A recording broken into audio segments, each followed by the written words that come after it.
Shalom Israel.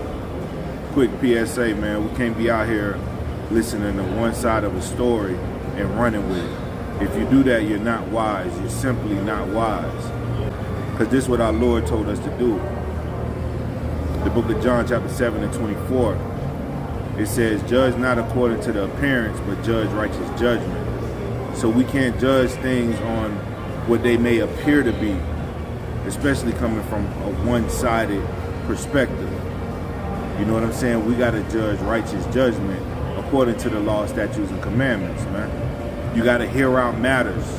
You got to hear out disagreements. You got to hear out the grievances amongst your people from all parties, from all sides, before you make a judgment about a situation. Anytime you do that, you're going off. When you go one-sided on a judgment, you already going off. Right? Let's go to the book of Proverbs, chapter 18 and verse 13. The book of Proverbs, chapter 18 and verse 13. He that answereth a matter before he hear it, it is folly and shame unto him.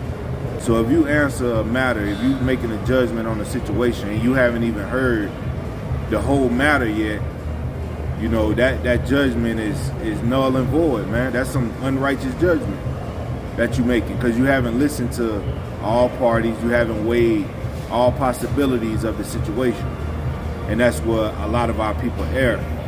You know what I'm saying? They use a witness and they label that witness as a credible witness. But still, even if it's a credible witness, you still got to hear the conclusion of the whole matter, right? And that's to not exalt folly and answer before you even know what's really going on, or make a judgment before you really know what's going on.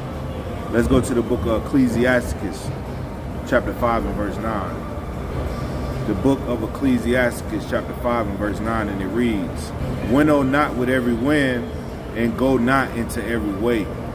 Right? Meaning when you on that threshing floor, so to say, separating the chaff from the grain, you know what I'm saying? You don't want to deal with every wind, because some wind might be too strong, right? And blow away the grain with the chaff, man.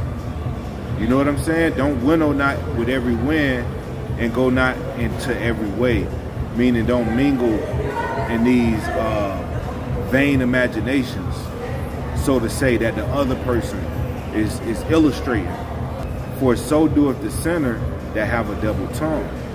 Right? So you could mentally or spiritually get caught up if you listening to one side of a story and you automatically believe in this one side. They done painted this illustration so vividly in your mind that you believe it. You know what I'm saying? But that sinner got a double tongue, man. They painting an illusion. They painting a picture that they believe in their own mind, or that they want you to believe in your own mind, when really they have a sinister intention from their perspective. They have a sinister intention from their point of view, man, so to say. So while they illustrating this story that they telling you, you know, they verbally being animated with what they telling you from their side of the story, hey, that's just their side of the story, man. That's all it is. It's just their side of the story. Now you got to hear the other side of the story. And then you got to meditate on it, pray on it, or just allow the Most High to give you the power to receive that truth. You know what I'm saying? Verse 10, be steadfast in thy understanding, and let thy word be the same. Right? So we got to be steadfast in our understanding with dealing with matters, especially within our nation, amongst our people. Verse 11, be swift to hear, right? Be quick to hear what somebody got to say, man. And let thy life be sincere, and with patience give answer. And let thy life be sincere, and with patience give answer, man. Don't rush into giving a solution, or rush into giving a judgment. Meaning, don't rush into giving an answer. You got to be sincere, man. You got to be sincere in this walk. And with patience, with understanding, discernment, with discipline, you give your answer.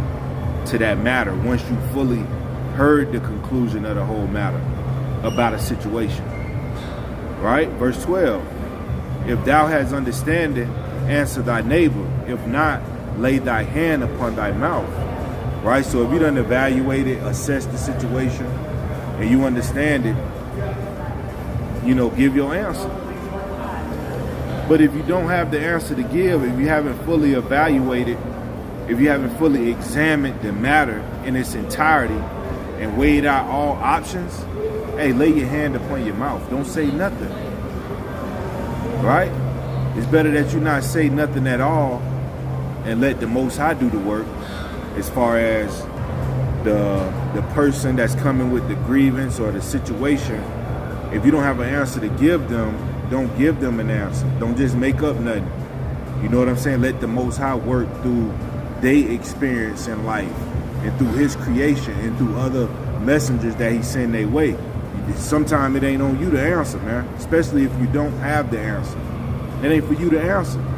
It's for you to observe, bring it in, and learn so you can increase your wisdom and understanding. So maybe next time or any time after that, you're able to give somebody an answer.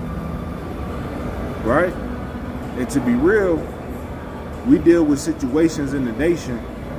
Sometimes you don't have the answer to give to somebody when you're listening to their situation, their problem, their grievance. You know what I'm saying? You just don't have an answer to give them because the Most High like, damn, I gotta, show this person through they walk with me. Right? I'm gonna reveal this answer through another messenger because this servant right here just ain't got it right now. I ain't give him the power just yet to be able to answer right then and read that situation right then. You still learning. Just put your hand on your mouth, man. Ain't nothing wrong with that. Verse 13. It say, honor and shame is in talk, and the tongue of man is his fall. And lie not in wait with thy tongue, for a foul shame is upon the thief, and an evil condemnation upon the double tongue.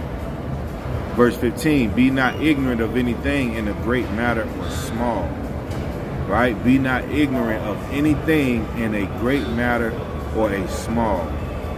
So we got to be, knowledgeable and have some type of wisdom and discernment with dealing with our people, man. And you got to be prepared at the drop of a dime to give counsel to any individual that need it, man. And you don't want to be ignorant in a great matter or a small matter. And it's the same basic fundamental rules for both things. For the great matter, it's some basic fundamental rules. For a small matter, it's some basic fundamental rules that you got to abide by to be able to give that answer to your people or that judgment to your people. Let's go to Ecclesiasticus chapter 11 and verse 7. Ecclesiasticus chapter 11 and verse 7, and it reads, blame not before thou hast examined the truth. Understand first, then rebuke. Right? So don't blame somebody before you have examined the truth, man. Don't automatically be one-sided with a situation or with a counsel. You can't be of respected persons, right? You can't just take this credible witness side and not even hear the other side.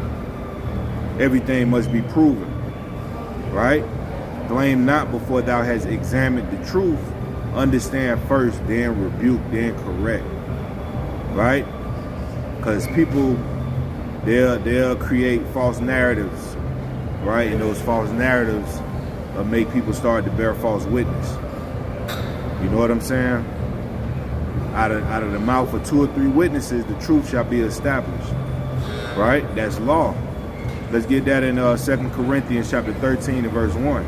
2 Corinthians chapter 13 and verse 1, and it reads, this is the 3rd time, and I am coming to you. In the mouth of 2 or 3 witnesses shall every word be established. And that's simple. That's real simple.